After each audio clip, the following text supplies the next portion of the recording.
Dear students, अब हम chapter current electricity पढ़ रहे हैं, जिसमें हमारे 4 लेक्चर्स आपके इस चैनल पर लर्न फिजिक्स विद पंगाल पर अपलोड हो चुके हैं। ये है लेक्चर नंबर 5, जिसमें हम ओहम्स लॉ पढ़ेंगे आज। Ohm's law is a basic law for electricity.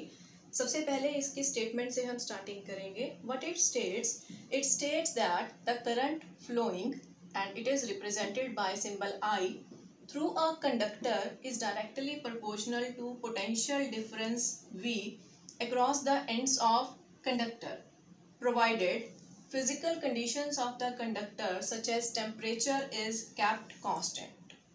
तो अब इसको समझते हैं कि what it states एक्चुअली ये कहना क्या चाहता है। ये कहता है कि अगर कोई कंडक्टर है और उसके दोनों एंड्स के अक्रॉस आपने सपोज एक पोटेंशियल डिफरेंस V अप्लाई किया है with the help of a cell और you can use battery also, तो उस कंडक्टर में जो करंट फ्लो होगा, जिसको हम I से रिप्रेजेंट करते हैं, वो वोल्टेज के डायरेक्टली प्रोपोर्शनल होगा।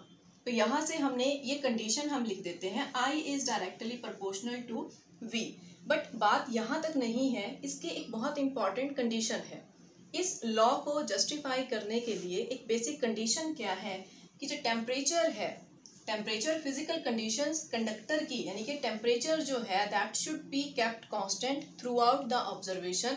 अदरवाइज जो लॉ की जो आप प्रूव करते हैं वो आपका लीनियर रिलेशनशिप नहीं रहेगा। This is the basic condition to prove Ohm's law. I is directly proportional to V, और हम कह सकते हैं कि V is directly proportional to I। यहाँ से हम कह सकते हैं कि V जो है that is equal to IR, और यहाँ से हम ये भी बना सकते हैं equation V divided by I is equal to R, जहाँ पर R आपका एक कांस्टेंट है और इसका नाम है resistance. V is equal to IR, ये हमारी बेसिक रिप्रेजेंटेशन बन जाती है ओम्स लॉ की, जहाँ पर हम देखते हैं कि R रेजिस्टेंस है।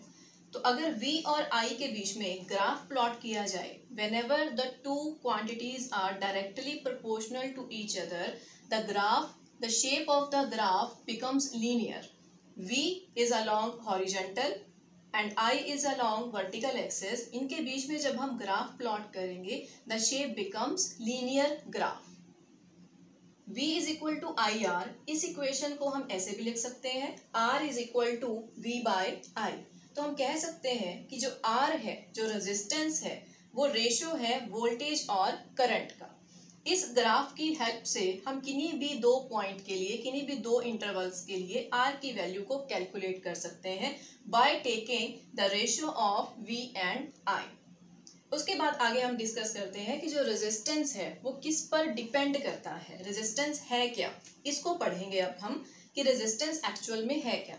रेजिस्टेंस डिपेंड करता है कंडक्टर की लेंथ के ऊपर, शेप के ऊपर, और nature of conductor and temperature also. These are the parameters, these are the factors जो resistance को affect करते हैं। कंडक्टर की लेंथ अगर आप चेंज करोगे then the resistance will change। अगर शेप में आप चेंजेस करते हैं then also the resistance will change। and one is very important, temperature, effect of temperature on resistance। इसको हम आगे thoroughly डिटेल में स्टडी करेंगे। उसके बाद अब रेजिस्टेंस एक्चुअल में है क्या, इसको अगर डिफाइन करना हो तो कैसे डिफाइन किया जाए। स्टेटमेंट, प्रॉपर स्टेटमेंट क्या कहती है, it is the obstruction. Obstruction की जगह आप सिंपल वर्ड यूज कर सकते हैं, it is opposition. Offered by, यहाँ पर पोज्ड है, पोज्ड की जगह हम ऑफर्ड कह सकते हैं, by the conductor to the flow of electric current through it. किसी कंडक्टर में से जब करंट पास होगा तो उसको कंडक्टर जो है अपोज करता है। क्यों करता है, the cause of resistance that will be discussed in detail in the upcoming videos.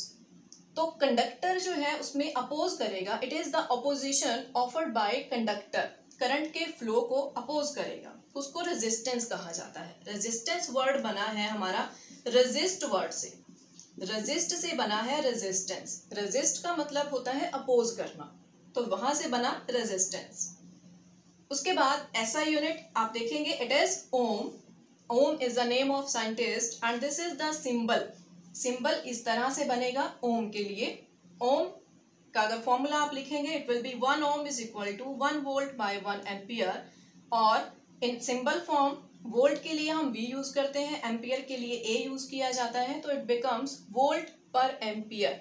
अब यहाँ से अगर आपको कहा जाए डिफाइन 1 ओम, 1 ओम को कैसे डिफाइन करेंगे? Define 1 Om. So 1 ohm is the electrical resistance of a conductor. एक कंडक्टर का इलेक्ट्रिकल रेजिस्टेंस 1 ओम होगा. कब होगा? जब उसमें से 1 एम्पियर, यहाँ से हम कहेंगे इसको 1 वोल्ट 1 एम्पियर, जब 1 एम्पियर का करंट फ्लो होगा.